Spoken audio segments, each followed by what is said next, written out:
Hello मेरे प्यारे दोस्तों और भाइयों, कैसे हैं आप सब। मैं आपका भाई प्रदीप, आपका दोस्त, स्वागत करता हूं आपके यूट्यूब चैनल PRGS क्लासेस पे। जैसे कि हम अपनी हमारी जो पॉलिटी है, हमारे जो राज्य व्यवस्था है, उसका जो हम चैप्टर पढ़ रहे थे, हमारे मौलिक अधिकार का जो चैप्टर चल रहा है, उसके बारे में जो हमारा आज लास्ट टॉपिक था वो बचा हुआ था, उसके बारे में आज हम क्या करेंगे, चर्चा करेंगे। ठीक है। और वो लास्ट चर्चा जो बची हुई थी हमारी, वो सिर्फ एक आर्टिकल के ऊपर बची हुई थी। उस आर्टिकल का नाम है आर्टिकल 32। ये आर्टिकल बहुत ही इंपॉर्टेंट है, बहुत ही आवश्यक है, बहुत ही कह सकते हैं अपने आप में एक महत्व रखता है। इसे आर्टिकल 22 को ही हमारे जो डॉक्टर BR अम्बेडकर थे, उन्होंने संविधान की आत्मा कहा है। ठीक है। इसे ही क्या कहा है, हमारी संविधान की आत्मा जो है, जो हमारे BR अम्बेडकर थे, उन्होंने इसे कहा था।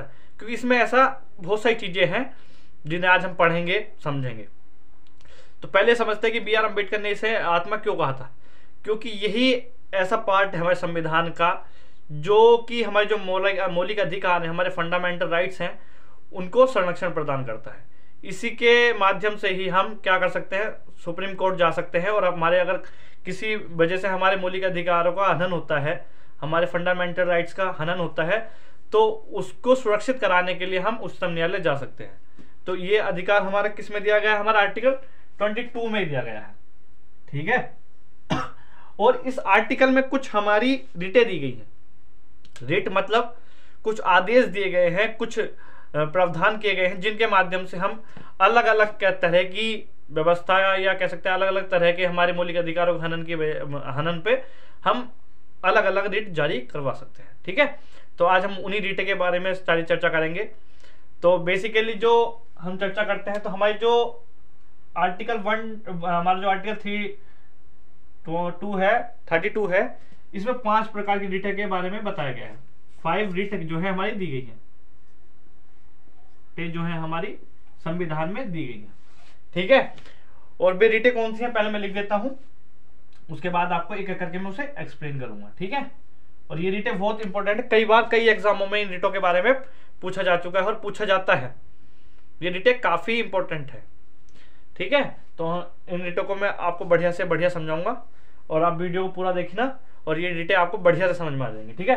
तो सबसे पहला है हमारा बंदी प्रत्यक्षीकरण। पहली रिट है हमारी बंदी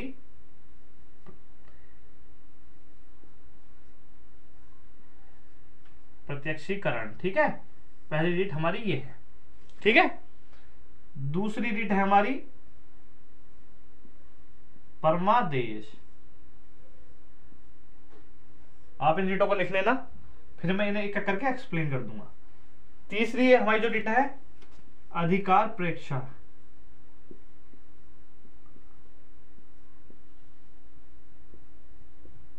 अधिकार प्रेक्षण। ठीक है। चौथी जो रिट है हमारी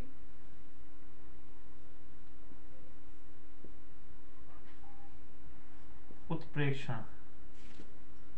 ठीक है। और जो 5वीं रिट है हमारी, वो है बंदी प्रत्यक्षीकरण भी हो गया, परमादेश भी हो गया, अधिकार प्रेक्षा भी हो गया, उत्प्रेक्षण भी हो गया। और जो हमारी लास्ट रिट है, उसके बारे में 1 मिनट अभी बता देता हूं। मैं ये मार्कर चेंज कर देता हूं, 1 मिनट।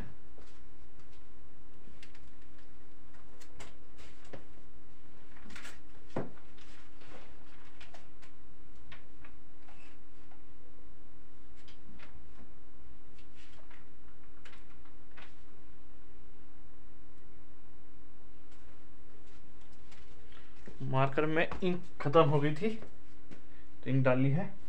और इसके बाद जो हमारी एक डेट बची है, वो है प्रतिषेध।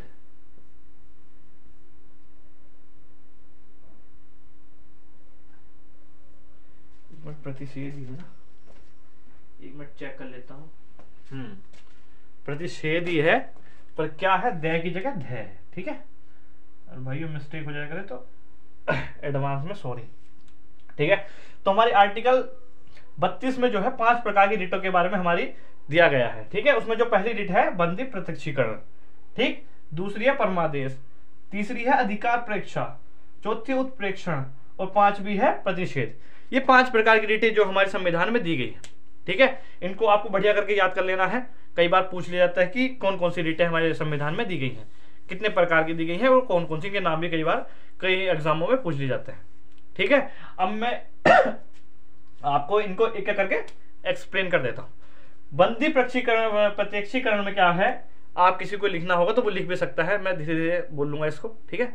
तो बंदी प्रत्यक्षीकरण में क्या है, बंदी प्रत्यक्षीकरण में कहता है हमारी ये रिट जो है बेसिकली राज्यों को छोड़ के सभी के कह सकते हैं सभी के लिए जारी की जा सकती है। और जो चारों रिट है वे सभी के लिए जारी नहीं कर सकती, वे विशेष चीजों के लिए ही जारी की जा सकती है, पर ये राज्यों को छोड़कर इसे छोड़कर बाकी सब चीजों के लिए जारी की जा सकती है बंदी प्रत्यक्षीकरण। इसका मतलब होता है कि जब हमारे मौलिक अधिकारों का हनन होता है या कोई किसी मतलब किसी भी व्यक्ति को भारत में कोई भी व्यक्ति अगवा कर लेता है या नजरबंद कर लेता है कह सकते हैं, या पुलिस वाले गिरफ्तार कर लेते हैं,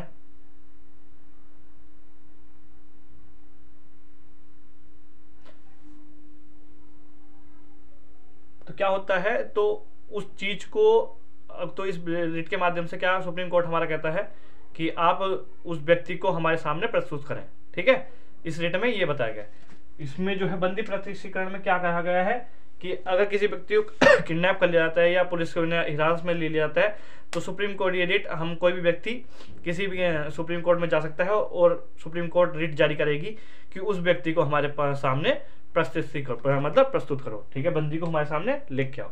तो इसमें बंदी प्रत्यक्षीकरण में इस वाली रिट में ये बात है, ठीक है। परमा आदेश में क्या है, परमा आदेश में जो लोक सेवक होते हैं, परमादेश में क्या है, जो हमारे लोक सेवक होते हैं वो क्या करते हैं अगर अपनी कह सकते हैं अपनी जो शक्तियों का वो दुरुपयोग करते हैं, अपने अधिकारों का पालन नहीं करते सही से, तो इस आदेश के माध्यम से हम सुप्रीम कोर्ट कहता है कि ये क्या आप अपने अधिकारों को काम क्यों नहीं कर रहे। अगर कोई अपने अधिकार या कोई सरकारी अधिकारी है वो किसी व्यक्ति का कोई कार्य नहीं करता जो उसका काम है करने का, तो हम सुप्रीम कोर्ट जा सकते हैं और उसके खिलाफ सुप्रीम कोर्ट हमारे क्या कर सकता है, रिट जारी कर सकता है कि आप अपने अधिकार का पालन क्यों नहीं कर रहे हैं। तो इसमें परमादेश में ये बात की गई है। अधिकार परीक्षा में अगर कोई लोक अधिकारी अपने अधिकारों से और ऊपर जाके किसी को कार्य करता है, मतलब अधिकार से बाहर जाके कोई कार्य करता है, तो उसके खिलाफ हमारे जो है सुप्रीम कोर्ट कह सकती है कि आपका अधिकार है, आप अपने अधिकारों से ऊपर कैसे जा सकते हैं। उनको डांटती है, फटकार लगाती है और कहती है कि अपने अधिकार के अंदर ही रख के अपना कार्य करें। तो ये रिट इसके अंदर जारी कर सकती है अधिकार परीक्षा के।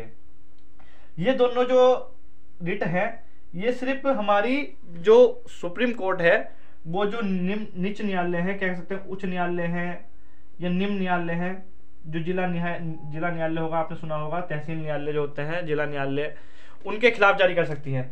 उत्प्रेक्षण में क्या है, अगर कोई निम्न या जिला न्यायालय कोई अधिक कह सकते हैं कोई केस में कोई कैसे क्या कहते हैं अपने जजमेंट दे देता है और जजमेंट गलत होता है या प्राकृतिक के न्याय के खिलाफ होता है, तो उस पर क्या करता है सुप्रीम कोर्ट रोक लगा देता है और कह देता है इस केस को मेरे पास लाए, ठीक है। दूसरे में प्रतिषेध में अगर किसी मुकदमे में कोई चल रहा है उस पर रोक लगा सकता है। पहले बस इतना ध्यान रखना, उत्प्रेक्षण में क्या है, इसमें मुकदमा सोल्व हो चुका है, निर्णय आ चुका होता है। प्रतिषेध में सिर्फ उस टाइम क्या होता है हमारा वो चल रहा है, मुकदमा चलता रहता है, तो वो प्रतिषेध में आता है। तो ये पांचों रिटों के बारे में बताया गया था, ठीक है। और भारत में खाली हाई कोर्ट को ही मौलिक अधिकारों के हनन में रिट जारी करने का अधिकार नहीं है। जो हमारी उच्च न्यायालय होते हैं, हमारे हाई कोर्ट होते हैं, उन्हें भी क्या है रिट जारी करने का अधिकार है। वो आर्टिकल हमारे किस में है, उच्च न्यायालय को जो है मैं लिख देता हूं, कई बार पूछा जाता है उच्च न्यायालय, ये भी हमारे रिट जारी कर सकते हैं। ये अधिकार इनका 226 में दिया गया है, आर्टिकल 226 में ये वाले अधिकार जो है दिया गया है, ठीक है। और ये जो उच्च न्यायालय होते हैं ये खाली मौलिक अधिकारों के खिलाफ ही रिट जारी नहीं कर सकते, ये अलग विषय पे भी क्या है रिट जारी कर सकते हैं, ठीक है। तो आपको ये मैं उम्मीद करता हूँ समझ में आया होगा। अगर और अच्छी से वीडियो चाहते हैं तो भैया वीडियो को शेयर करें, लाइक करें, सब्सक्राइब करें। धन्यवाद। जय हिंद, जय भारत।